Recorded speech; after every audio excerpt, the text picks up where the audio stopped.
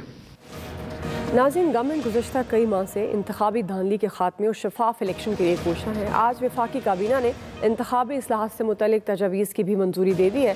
Government ہر صورت آئندہ general election electronic voting machines کے ذریعے کرانا چاہتی ہے، اور بار بار اس بات پر زور دے رہی ہے کہ اپوزیشن آئے اور EVM کا جائزہ لے تاکہ اسے آئندہ الیکشن میں استعمال کیا جا سکے. لیکن اپوزیشن کی جانب سے کوئی مثبت رد عمل سامنے نہیں آ رہا. مسلم لیگ نون نے تو واضح طور پر EVMs کو مسترد کر دیا ہے اور اسے دھاندلی کا نیا طریقہ کار کہا ہے. تاہم بلاول بھٹو زرداری نے الیکٹورل ریفارمز کے لیے رضامندی ظاہر کرتے ہوئے پیغام دیا ہے کہ پیپلز پارٹی EVMs کی بجائے الیکٹورل ریفارمز پر بات چیت کے لیے گورنمنٹ کے ساتھ بیٹھنے کے تیار ہے. اسی سے متعلق ہمارا سوال ہے. عامر صاحب، میں آپ سے آغاز کر رہی ہوں. سوال یہ ہے، EVM کے استعمال پر ہم بات کر رہے ہیں انتخابی اصلاحات کو لے کر. آپ کے خیال میں گورنمنٹ اور اپوزیشن اپنے اپنے موقف پر بضد کیوں ہیں؟ دیکھیں، جب گورنمنٹ بڑے بھائی کی حیثیت سے چھوٹوں سے اس لحاظ سے بات کرنے کے لیے تیار نہ ہو کہ ہم آ رہے ہیں، آپ سے تجاویز لیں گے، یہ ہمارے پاس ہیں اور آپ ہمیں بتائیے کہ ہمیں کیا کرنا ہے. لیکن جب وہ جائیں گے براہ راست بغیر بات کیے ہوئے اور اپنا ایجنڈا نافذ کرنے کی بات کریں گے تو ظاہر ہے پھر جواب بھی دو ٹوک آنا ہے. بلاول نے بھی اس الیکٹرانک مشین کی مخالفت کی ہے. اچھا، یہ اصلاحات وغیرہ ساری کہانی چل رہی ہے، لیکن اصل تو جو اپروول ہوئی ہے وہ دوبارہ اس آرڈیننس کو پرمولگیٹ کرنے کی ہے کہ 60 دن کے اندر اندر جو بھی ممبر اسمبلی بنے گا، سینیٹر بنے گا، وہ آ کے اپنے حلف لے گا، تو تاکہ اسحاق ڈار کی وہ سیٹ ختم کی جائے. اور پچھلے دنوں ترین صاحب کی وجہ سے جو گروپ بنا تھا اس سے ڈر گئے اور آرڈیننس نہیں ہوا، جس کے نتیجے میں چودھری نثار بھی حلف لے آئے تھے. تو اب 16 اکتوبر تک ان کو سینیٹر بنانا ہے. اصل تو اصلاحات کے لیے وہ منظوری دی گئی ہے تاکہ وہ آرڈیننس ایشو ہو جائے. اب جہاں تک کچھ تھکے ہوئے لہجے میں فواد چودھری بات کر رہے تھے کہ لگتا ہے کہ وہ سازش کر رہے ہیں، بھائی سازش تو اپوزیشن کے پاس کتنے ووٹ ہیں کہ وہ سازش کر سکتے ہیں. گیم تو آپ نے سیٹ کرنی ہے، آپ کانفیڈنس میں لیں، اعتماد میں لیں، EVM مشین پہ الیکشن کمیشن کو سب سے پہلے منوا لیں تاکہ پھر وہ اپنے انڈر آ کے ساروں سے بات چیت کر لے تو آپ کا اور ہم سب کا فائدہ ہو جائے گا. اچھا، اس میں نا میں ایک ضمناً چھوٹی سی بات اور کرنا چاہ رہا ہوں. یہ جو الیکٹرانک ووٹنگ کی بات ہو رہی ہے اس کے اندر نا ہماری سپریم کورٹ کے اعلیٰ ججز جو ریٹائر ہیں سمیت چیف جسٹس کے ایک بڑی کنٹروورسی چل رہی ہے ملک کے اندر کہ جی ان ججز کے پاناما ججز کے پلاٹ نکل آئے. نہ تو سپریم کورٹ نے چونکہ پریس ریلیز ایشو کی ہے، میں تھوڑی سی وضاحت اپنے طور پہ کر رہا ہوں کیونکہ مذاق بن گیا ہے. ٹھیک ہے، کسی کو اختلاف ہو سکتا ہے، کسی کی حمایت ہو سکتی ہے. یہ جو پلاٹ نکلے ہیں نا، یہ بیسیکلی بیلٹنگ اس چیز کی ہوئی ہے کہ آپ کا پلاٹ نمبر اور اسٹریٹ نمبر کیا ہوگی. یہ پلاٹ نکلے ہیں لوگوں کی ایج پر، چاہے وہ جج ہیں یا ریٹائرڈ سول سرونٹس ہیں. دوسرے کہ 1961 کی ایک ڈیٹ آئی ہے، اس تک جو بھی شخص ایلیجیبل تھا، چاہے وہ حاضر سروس تھا یا ریٹائر ہو گیا اس کی، لیکن ایلیجیبلٹی اس کوٹے میں، چاہے وہ ریٹائرڈ کوٹا تھا یا وہ حاضر سروس تھا، یہ اس میں ہوا. اور بیلٹنگ صرف ان کی ہوئی. ظاہر ہے جن کے نام تھے انہی کے پلاٹ اور اسٹریٹ نمبر نکلے ہیں. تو اس کے اوپر ایک مذاق بنا ہے. اور پھر کل PSC میں بھی جرنلسٹوں کے نام پہ خواجہ آصف نے بھی نشانہ بنایا، باقیوں نے بھی بنایا. بھائی آپ سب تو کوٹے کوٹے کے پلاٹ لے جائیں. اگر جرنلسٹوں کا نام آ جائے، چودھری پرویز الہی نے پہلی دفعہ دیا ہے یہاں پہ لوگوں کو بڑے اچھے انداز سے، پنڈی میں بھی، اسلام آباد میں بھی، ملتان میں بھی ملنے چاہیے. ہم شہری نہیں ہیں کیا جرنلسٹ؟ آپ کیسے کہہ سکتے ہیں؟ آپ اپنی تنخواہوں کا رونا روتے ہیں. رانا تنویر رو رہے تھے تو بھائی آپ نواز شریف کے دور میں اپنی تنخواہیں بڑھوا لیتے. اگر آپ کو عمران خان نہیں دے رہا تو اپنی قسمت کو روئیے نا کہ آپ حکمران تھے. آپ نے ہر چیز میں جرنلسٹوں کو نشانہ بنایا ہوا ہے، چاہے وہ حکومتی اراکین ہو، وہ جو اتھارٹی بنا رہے ہیں کہ جی میں آپ سے پوچھ کے اپنا بیان دوں، پھر میں جرنلسٹ کروں گا یا میں APP میں بھرتی ہو جاؤں یا ٹی وی میں چلا جاؤں، پاکستان ٹیلی ویژن میں، کہ جو آپ جاری کریں گے بلٹن ہم پڑھ دیا کریں. تو پھر تو آپ یہ غلط بات کر رہے ہیں نا. ٹھیک ہے عامر صاحب. جی ایاز صاحب، سوال وہی الیکشن ریفارمز کے متعلق، آپ کے خیال میں گورنمنٹ اور اپوزیشن اپنے اپنے موقف پر کیوں اڑی ہے؟ اچھا، میں اب سوچ رہا تھا پتہ نہیں کوئی اور سوال کرنے لگی ہیں آپ مجھ سے. نہیں، میں آپ کو یاد دلا رہی تھی کیونکہ عامر صاحب ڈسکشن دوسری طرف سوال وہی ہے، میں نے کہا چلیں پھر اسی کا جواب دینے کی کوشش کرتے ہیں. گورنمنٹ تو ظاہر ہے بجٹ،